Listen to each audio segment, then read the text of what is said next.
ఇంతకుముందు ధర్మపురి అరవిందట ఎంపీ, ఆయన అంటాడట ఇక బీఆర్ఎస్ పార్టీ ఉండనే ఉన్నది వచ్చే ఎలక్షన్లలో అంటాడట. నేను అడుగుతున్న ధర్మపురి అరవింద్ ఎంపీ, ఇగో బీఆర్ఎస్ పార్టీ ఏడు ఇక్కడ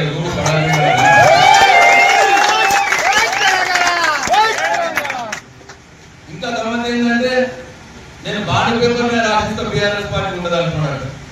నీ బాండ్ పేపర్ బాగానే చూసినాం బిడ్డ, బాండ్ పేపర్ రాసి ఏం చేసామో మా అందరికి తెలుసు.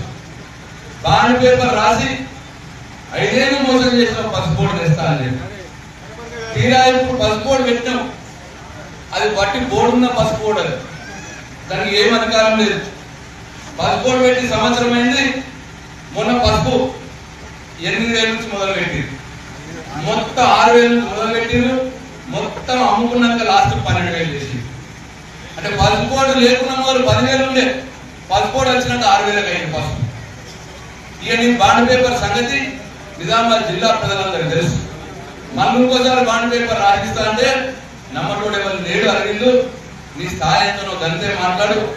నువ్వు మొన్న నన్ను చూసి కాదు మోడీని చూసి ఓట్లేయో అని అడిగినటువంటి గౌరవాదుడు నువ్వు.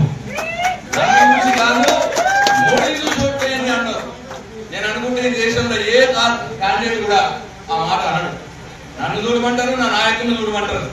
కానీ నన్ను చూసి కాదు మోడీని చూసి ఓట్లేయండి అని అడిగిన నువ్వు ఇవాళ బీఆర్ఎస్ పార్టీ ఉండదు అని చెప్పి నువ్వు నీ స్థాయికి మించిన మాటలు మాట్లాడగలిగిందు.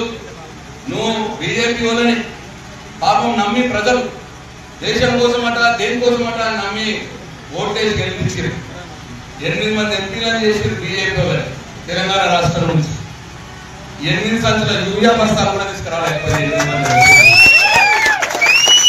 కేసీఆర్ ఉన్నప్పుడు మంచిగా వస్తుండే యూరియా సంచులు రైతులకు.